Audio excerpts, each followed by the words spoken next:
Hey everybody, bring you another review, and this time it was the SH Figuarts Ant-Man from Civil War. Not the Ant-Man version, but from Civil War. For those that don't know, this is a Japanese release. It won't be released over in the States, but you can easily get it because everyone's pretty much going to carry it over now. So, let's get into it. First off, it looks great. Has nice posing, has plenty of joints of articulation. But first off, I want to get into his accessories. He doesn't come with many, so that's why I want to cover it. He does come with the tiny Ant-Man, and I enjoy it. My only pet peeve is that it comes on a tiny little stand, but I'm pretty sure if you're a great photographer, you don't have much to worry about. You can hide it, you can cut it off. There's plenty of things you can do to just make it an all-around better figure. But I'm pretty sure they added the stand because it probably couldn't stand on its own. A little bit of modding won't work, but a little bit of modding would work on it.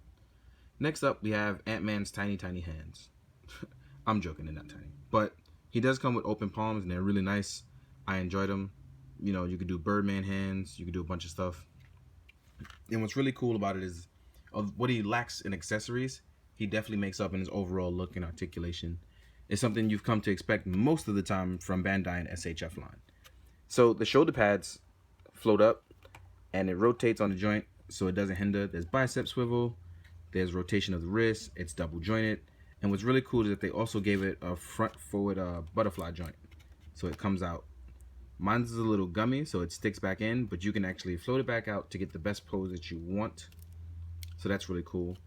I'm gonna pop the head off really fast so you guys can see. The helmet was supposed to be a white, and it comes out white in photos. The issue is, though, it looks a little bronzish. I don't really personally have an issue with it, but I know others will. I do like the look of it, though. The translucent red in the eyes is great. And it just overall captures the Civil War look and mechanics really well. In terms of articulation of the rest of the body, he has really good ab crunch, as you can see. So he can actually get really low and then go forward. Legs, you can use the pull-out method, but please be careful. Mine was gummy, so you got to be a little careful. And it's double jointed, so a little, be aware of that. Although he does have flaps down here, they're actually pretty soft, so ankle pivot is not hindered by it. There's toe articulation. And like I said, you can use the pull out the leather method like you do with Iron Man or the SHF Dragon Ball line. And also, you can rotate the thigh. You'll hear that squeaking sound because my joints are a little too tight. I'm going to soften them up later by putting them in hot water. Normally, some people put them in the dryer, but the reason why I put mine under hot water is because you can give it physical therapy, so that way it's not too loose afterwards. That's something that I choose to do. You don't have to do it. There's plenty of other methods you can choose from. Overall, like I said, I enjoy the Ant-Man a lot. And what it lacks in accessories, it definitely makes up an overall look. So you can easily grab poses that I've done a million times, and you'll see also in the photos at the end of the video, is that he can just get really good poses, like almost right away. So the down on one knee, the 3-point pose, the ready to fight stance. So as you can see, he can get really good poses almost just right out of the box with no issue. There's no finagling, there's no worrying about it. There's just really good stuff. Boxing, showdown. Another cool thing you can do is you could do the dash boost effects where he's being pushed back. Actually, I might actually do a photo of that, like almost right now. So there's cool stuff you can do.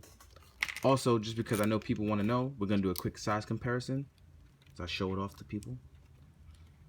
I actually really enjoy this figure a lot. I'm going to probably take way more photos than I think that I originally thought I was going to. Thought it was going to be one of those one and done, and the more I play with it, the more I'm actually enjoying it. And as you can see, Ant-Man shoulder-wise is actually, he's shorter than the Cap and the Iron Man, but his head is actually pretty big.